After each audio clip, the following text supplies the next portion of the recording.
Good day, everybody. My name is Tabi Maj. Welcome to my online English class. Today's lesson is about figures of speech. Please check the board and see what we are learning today. Today we are learning about figures of speech. Let's recap so that we don't get confused. We said we have 5 categories of figures of speech. We have number 1, which is comparisons. We have number 2, which is sound devices. We have number 3, which is contradictions. We have number 4, which is exaggeration and understatement. We have number 5, which is others. So we already learned about 1 up to 4, and we are still learning about number 5. So let's recap about what we learned. From number 1, which is comparisons, we learned about A, simile, B, metaphor, C, personification, D, apostrophe, and E, which is allusion.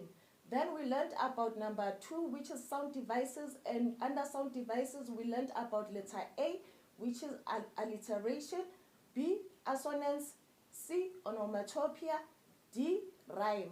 Then we learned about number 3, which is contradictions, and under contradictions we learned about letter A, which is antithesis, B, oxymoron, C, paradox, D, irony, E, sarcasm, F, satire, G, parody, H, appropriation, and I, which is epigram. Then we learned about number 4, which is exaggeration and understatement. And under exaggeration and understatement, we learned about letter A, which is hyperbole, B, litotes, C, euphemism, and D, innuendo, E, climax, F, anticlimax. And then we learned about others. We are still learning about others because we learned about letter A, which is puns. We learned about letter B, which is rhetorical questions. C, synecdoche. D, metonymy. E, malapropism. So today we are learning about Spoonerisms. So if you want to understand the other figures of speech that I've just called out now, then you must refer back to our past videos. There are lessons about them in our past videos. So today we are learning about the last figure of speech, which is letter F, Spoonerism. A Spoonerism is the transposition or mixing up of the initial sounds of spoken words. So Spoonerism is when you take the initial sound of a spoken word and you do a transition, you mix it up with another one. So here's our example. He hissed the mystery lesson.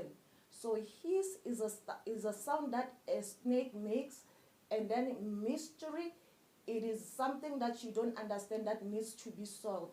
Then it's a mystery. So we say he hissed the mystery lesson, but what is actually meant is he missed the history lesson. So we substituted M with H and substituted H with M.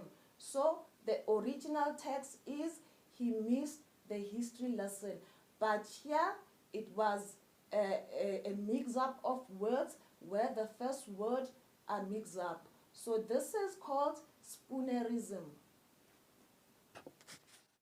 Thank you everybody for attending today's class. Please comment, share, like, and subscribe. Thank you very much. Goodbye.